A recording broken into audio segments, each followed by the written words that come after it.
we introduced the concept of a random function, a collection of equally likely functions of space or time or space-time that represent our uncertainty about that variation in space and time outside the locations where we have observed it. And that's fully described by a multivariate probability density function, which is difficult to parameterize, but then we introduce the concept of stationarity, and with the concept of stationarity, we can actually characterize certain classes of stationary random functions with a few parameters. And when we talk about well-known applications of random function theory in time, that's time series analysis, which is part of another set of lectures.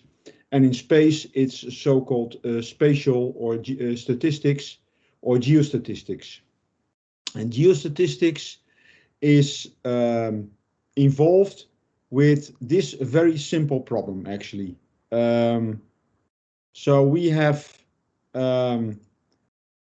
some spatial domain where at certain locations we have observed a variable. So at x1, we have z at x1 equal to z1, at x2, z at x2 equal to z2, etc.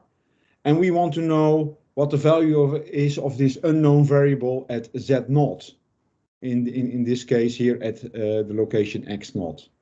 Obviously, z can be any hydrological variable. Think about hydraulic conductivity, groundwater level, soil moisture, lead content, etc. Right? So, well, interpolation, of course, the focus of geo-interpolation or geostatistics is a little bit more narrow than geo-interpolation, because we can imagine all kinds of interpolation techniques. And I've put a PDF of this particular book on Blackboard, which is an open book report by the Australian government, showing you an overview of all kinds of spatial interpolation methods that can be used, and they can grossly be divided into deterministic methods, statistical methods, for instance, regression, and then also geostatistics, where geostatistics is different from statistical methods in that geostatistics takes account of the spatial correlation between the observations, and that is done by assuming that reality is a realization of a random function or random field. Just to give you some example of simple deterministic geo-interpolation methods, this is the so-called nearest neighbor method, or Thiessen method, that is often used. You look for every point in space. It is actually classified to the observation it is closest to, and then you get these Thiessen polygons or Voronoi tessellations. And basically what you can then do is, for instance, use that as an interpolation. But if you want to know the spatial mean, for instance, of that area, you can use the relative area attached to each observation as a weight, for instance. Another one that is often used also in GIS applications is inverse distance interpolation. This is an inverse square distance, as you can see. So what you do at every point in time, the way you calculate the weighted average of the, in this case, the 4 points, and the weight depends on the distance to each point. And the closer it's to each point, the higher the weight. Now, geostatistical interpolation or geostatistics uses, like I said, a random function as underlying mathematical principle to do the interpolation. And that allows us to find the optimal, given the information about the underlying random function, its mean, its variance, its correlation, or a spatial correlation function.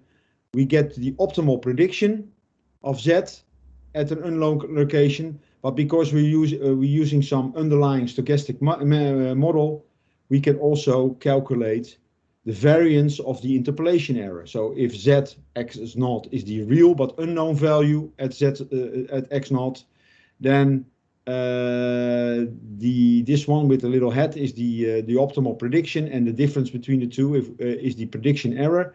Of course, we do not know the exact value of the interpolation of the prediction error, but of course, if we knew that, we could correct for it and get the exact value at Z0, but we do know the variance. But instead of getting only the expected, the optimal prediction and the prediction error variance under certain circumstances, having to do with the underlying multivariate probability distribution, namely if it's Gaussian, and if it's stationary, we can also calculate the conditional probability. So the probability of any value of Z occurring at X0, given that we know the values at the around that, yeah. And for this, we make use of the so-called conditional random function. And we saw that also in the last part of chapter 5. We introduced the conditional random function. From that, we can get the conditional probabilities. And then finally, we can also simulate realisations of the conditional random function. And that is shown. So equally likely functions that have the right statistical properties that all are equal to Z1, Z2, Z3, and Z4 at those particular locations. Now, in a one-dimensional portrayal, of course, geostatistics is usually involved with 2 or more dimensions, but if we look at a one-dimensional portrayal, we look at the conditional random function. So we see here 4 realisations of the conditional random function. These are the points where we know our observations. These are each, so what we can do is we try to simulate realisations of the conditional random function. Like I said, you show 4 here. We can try to estimate the conditional probability distribution function at a given location. Obviously, that one has a larger variance when you are further away from the observations, because there's much more freedom of those realisations of the random function to move about than closer to the observations. So this gives you the full conditional probability density function. And then that is possible, and there are techniques in geostatistics to do that. But the first technique where we will be focusing on, at least today, is getting directly this dotted line here, which is the optimal prediction. That means the prediction for which the error between the prediction and any of those realisations is minimal. And you can directly, of course, you can get it in 2 ways. You can simulate 100,000 of these realisations and then average them for every location X. You also get an estimate of the dotted line, but with kriging interpolation or optimal interpolation, we can directly calculate this dotted line, which is the optimal prediction with the smallest prediction error. And also the associated prediction error can be calculated directly. So this is the focus of today, getting the optimal prediction and the prediction error.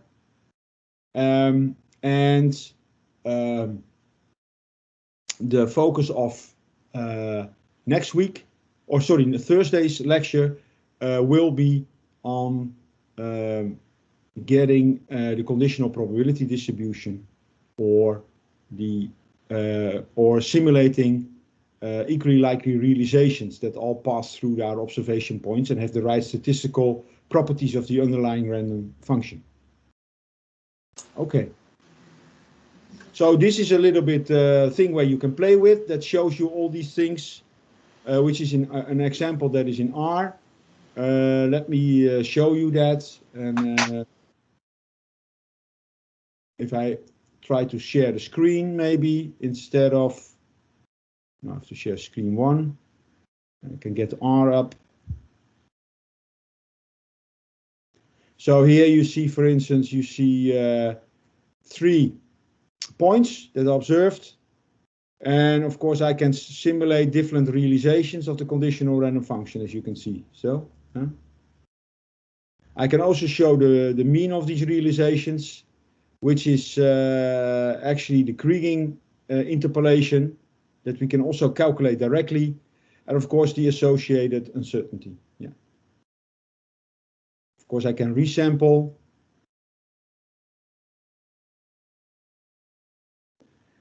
So this is the whole, this is what geostatistics in a nutshell is about. So let's move on. Is everybody, can everybody see the screen?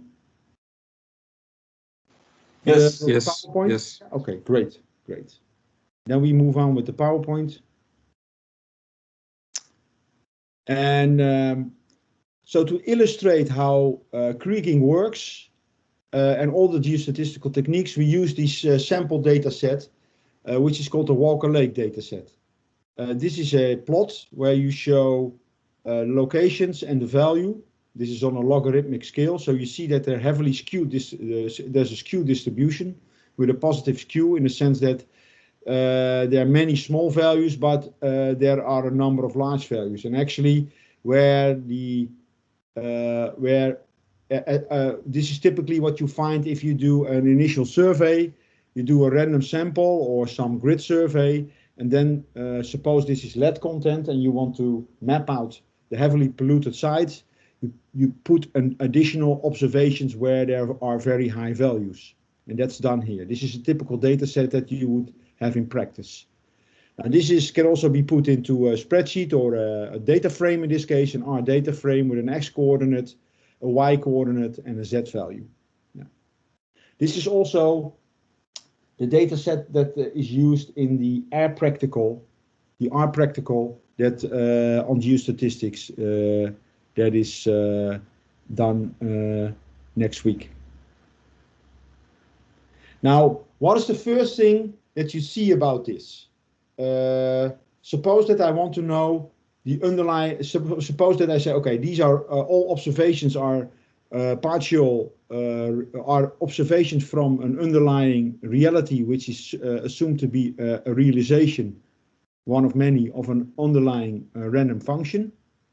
And then assuming ergodicity, I can try to estimate the statistical properties of that random function, its mean, its variance, maybe its covariance function, or any higher order statistics, maybe the multivariate probability density function. What is the problem? Especially if I want to estimate the mean. Can anyone say what may be the problem with this? Well, you have a few data points which are very, very, very high. Like yeah. I think it's a logarithmic scale, and the rest of the data points which are very, very low. Yeah. And of the very high data points, you have them in groups, so you have disproportionately many of those. Exactly. So what happens is if you calculate the mean, of course you're going to overestimate it because you have preferentially high density of sampling in very high valued locations. So what we need to do to get the mean is the first thing we need to do is to correct for that.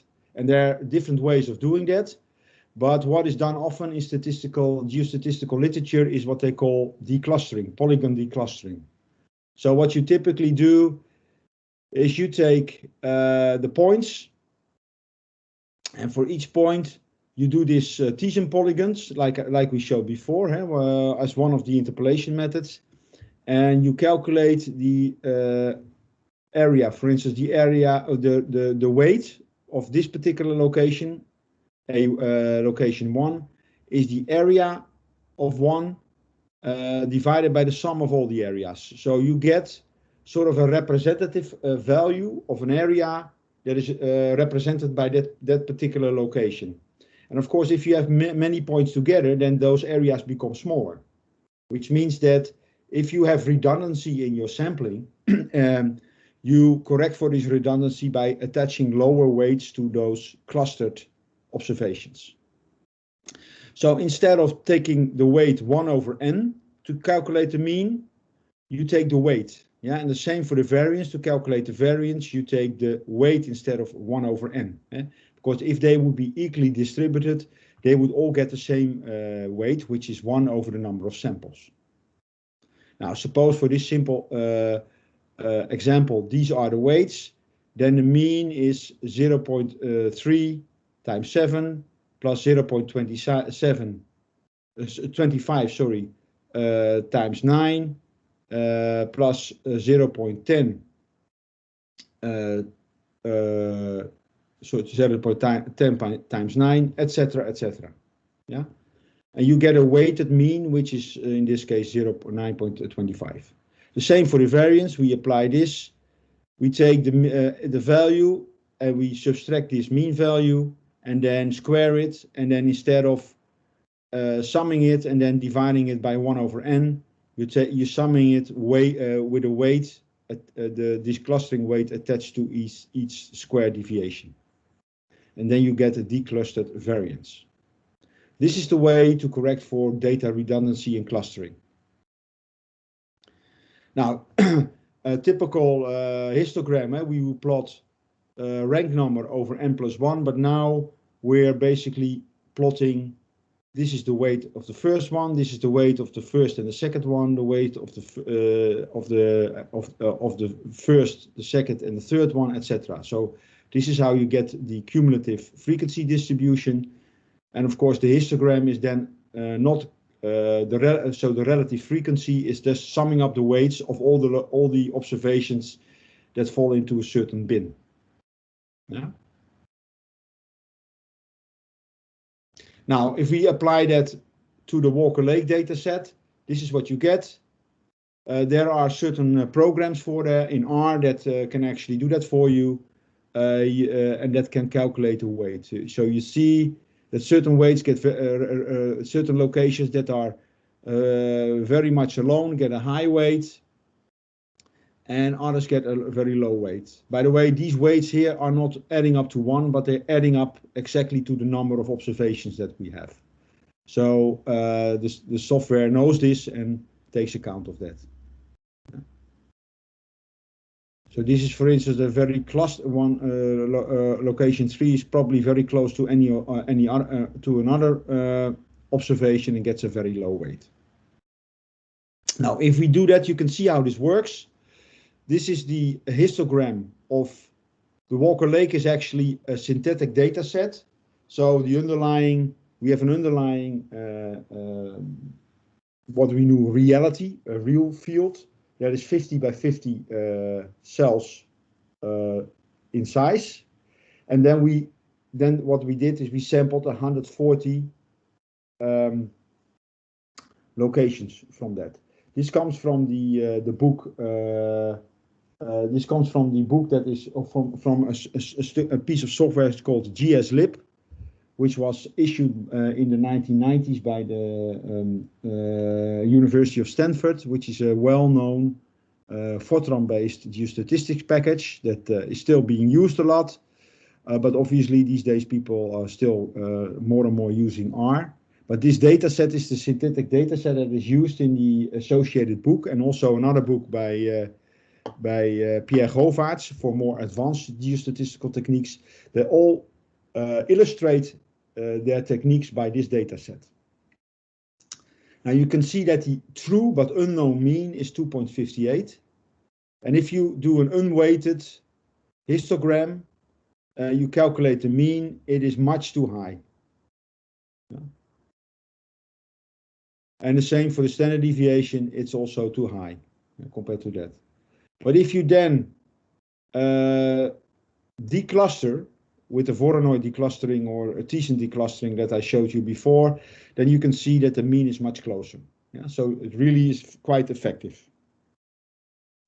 So the first thing you need to do before you do any analysis is doing it, calculate declustering weights. Now the next thing we want to know what the spatial covariance is, or the spatial correlation. And we can try to estimate a spatial covariance function. But what typically is more usage of was typically more used in geostatistics is calculating a so-called semivariograms, which is actually related to a covariance function under certain assumptions about the random function. We will come back to that later. But let's first look at how we calculate a semivariograms and how it's related to, for instance, a spatial correlation function. Now for this, we did the following. What I did here is I took the real Walker Lake dataset of 50 by 50 locations, and I plotted the, oh no, this is based on the 140, sorry, this is based on the 140 samples. And what I plotted here is every sample set, sample pair, there is only one grid site grid cell removed from each other. Yeah, so the lag is 1 unit. So they're only so the observations here are exactly positioned on the grid points, 50 by 50, and we have 140 of those samples, and we took only pairs of points that are only one grid point removed. And we plot the value of the one against the value of the other, and the other way around, so that you can see it's symmetrical. Yeah. And what you can then do is calculate the correlation coefficient based on this point cloud. In this case, 0.54. But you can also calculate, this is for instance the value of z x plus h, and this is the value of z of z, and then we can actually, these values, we can actually do the bisection to the one-to-one line. So that's the distance to the one-to-one line, and that's actually nothing more than the value of zx plus h minus the value of zx. Yeah, that's this distance. And then we can square it. Yeah, and because we are symmetrical, we have to divide it by 2 times the number of observations at that particular lag. Yeah. Now, and you can see if you do that, you get this is called the semivariance of 0.43. Then we move to, these are all pairs of points that are 5 units apart.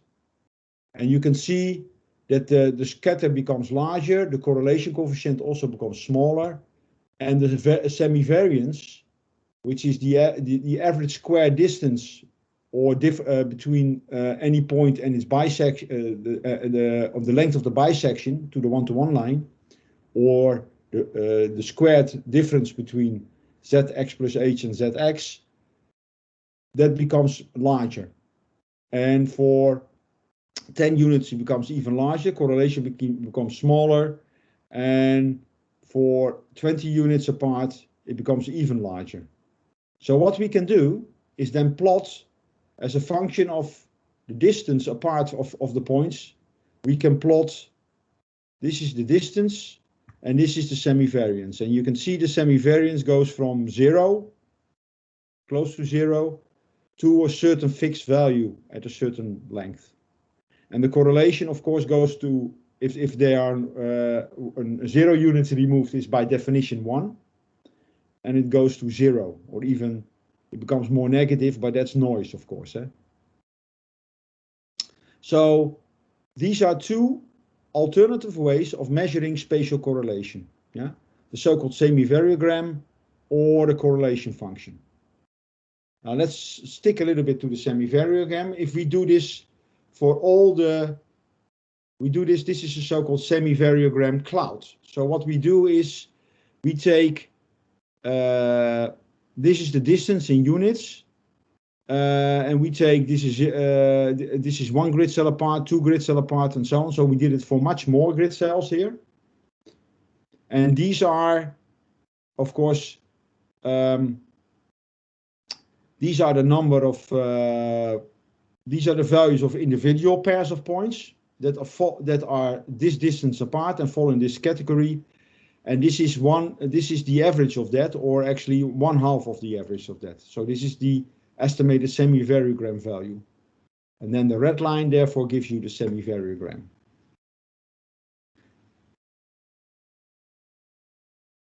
Okay. Now, if you look at a semivariograph, you usually have to fit some smooth function through it, because otherwise, we will see later, you cannot do the kriging. If you use directly this red line in your spatial interpolation, you cannot guarantee that your interpolation error variance that you compute is going to be positive, and it has to be positive by definition.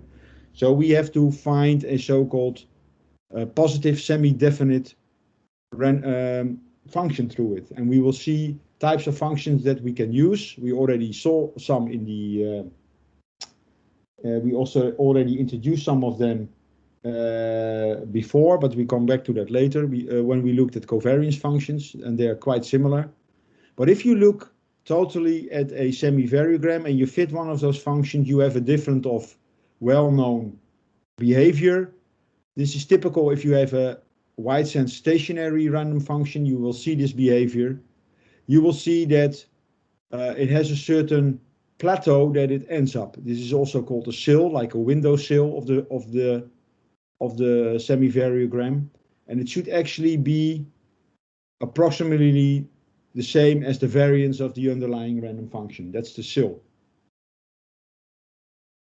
You can work that out because the variance of the squared difference between any 2 points, if they are so far apart, and the definition is 1/2 the variance of the difference squared, and if they are very far apart and no longer correlated, then the variance of the difference squared is the sum of the variances, and because it's a stationary random function, you end up which is something like equal to 2 times the variance, but then you multiply times 1/2 and you get exactly the variance.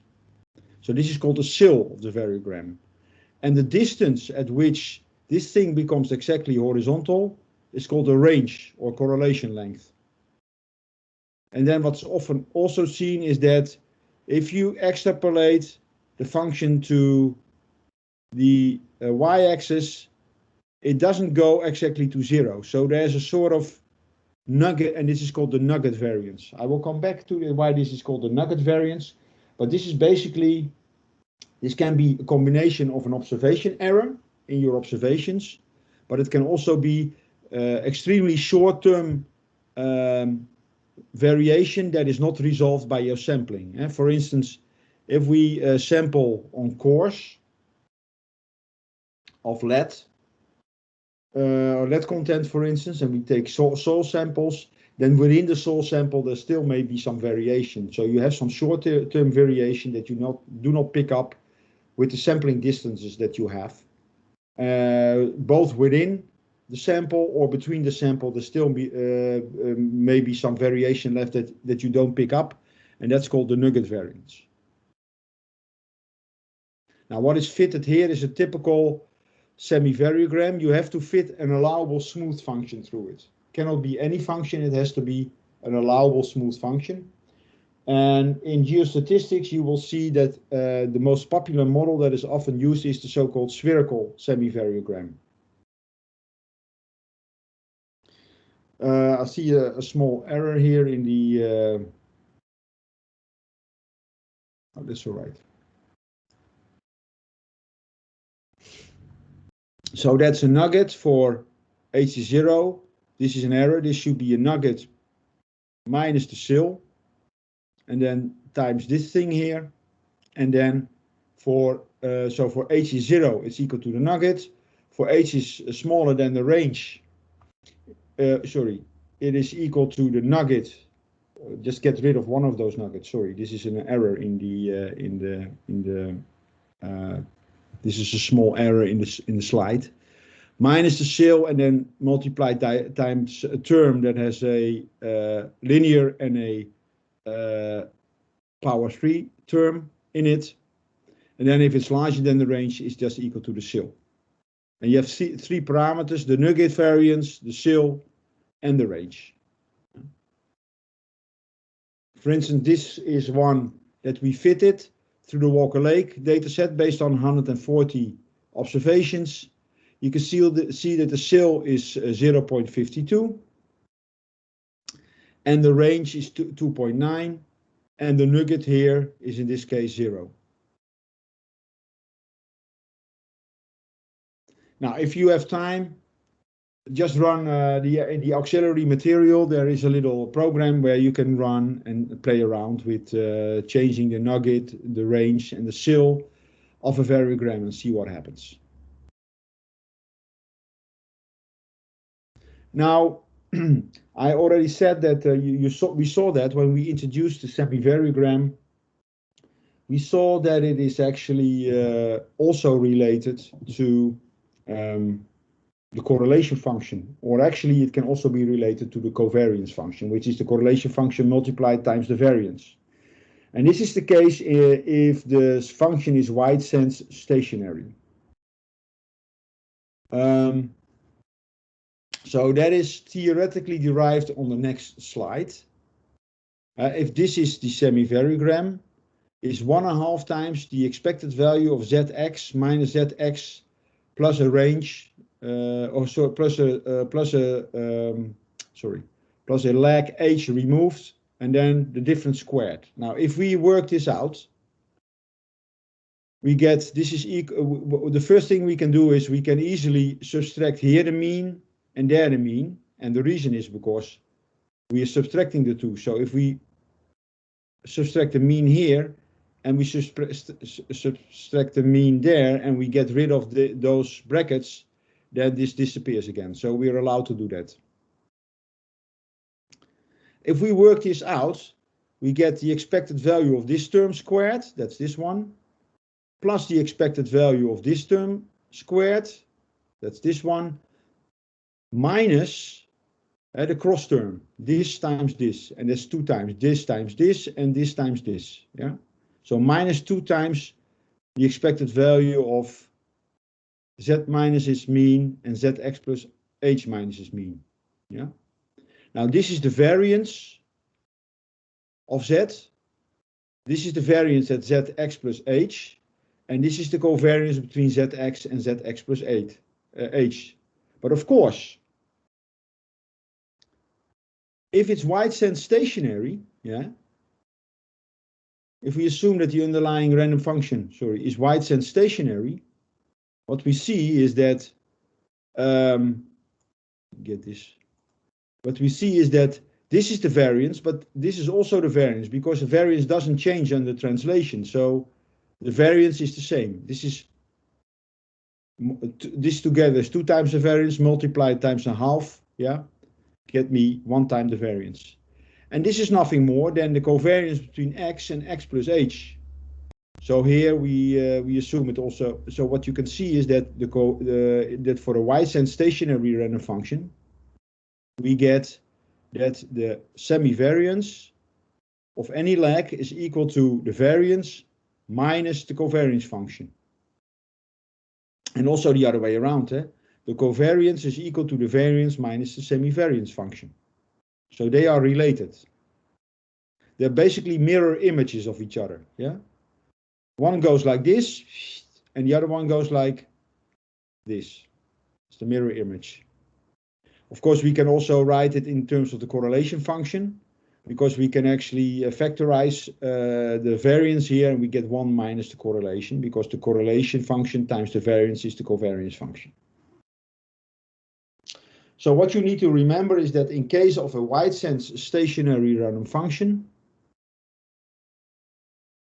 we can write a one-to-one relationship between the covariance function and the semivariance function. Okay. Now moving on. Some examples of different type of variograms. This is, for instance, and how the parameters look we will show later how you, given the variogram and given the mean of a random function, you can simulate realisations. But these are simulated realisations with this particular variogram. We will show, like I said, show later in the next lecture how this is done. But if you, for instance, have the same range, but you make the cell smaller, you can see that also in the variation. Of course, here the scale is between 0 and 5, and here it's between 0 and 0, between minus, minus 2 and 4 on the scale here, and here you can see minus 2 and 0.5. So there's much less variation here, yeah? If your cell is smaller. So the variance is smaller, therefore. If you increase the nugget, typically you see this very short-term variation occurring, yeah? So lots of noise. Yeah? And if you compare, for instance, this one with the one with a smaller range. So this one is with a large range, yeah. And if we decrease the range, you can see that you get the same high and low spots, but they actually have much smaller patches. Yeah. So this is how these parameters influence how realizations of the underlying random function, what they look like. So I think in the next we will introduce the so-called kriging. Yeah. And before we break, I will tell you a little bit about Daniel Krige, of his work. So kriging comes from the South African statistician Dani Krige, but he was the one that invented the most basic form of kriging, which is called simple kriging. And what I can actually show you how this worked is by so how kriging came into being. So this is an open pit mine, as you can see. And suppose you want to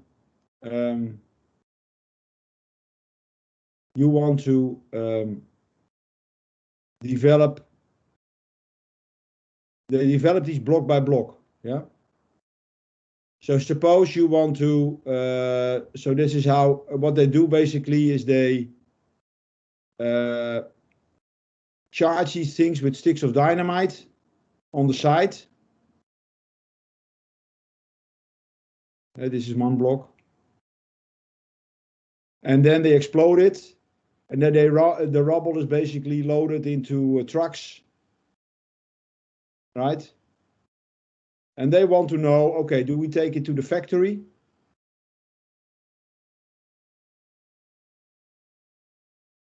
And get gold out of it, or do we basically put it on a heap of junk because the ore content is too small? And then of course it depends on the gold price, how this division is made. But they want to know, they want to have an estimate also to optimize this process, what the gold content is. And what he did is actually devising a way when you only measure at the outside of these blocks to estimate the block average ore content of such a block with a technique that says, okay, the observation or what I said, okay, the optimal what he said is that the optimal block ore content is based on a certain a priori mean that I know from previous explorations, plus a weighted average of deviations of the observations on the outside from the mean. Yeah. And a weighted average with a weight lambda. So this is how he did this. Yeah. So then the trick is what should these weights be? Yeah. And this is how kriging came into being. So that is actually what we're going to do after the break. Yeah.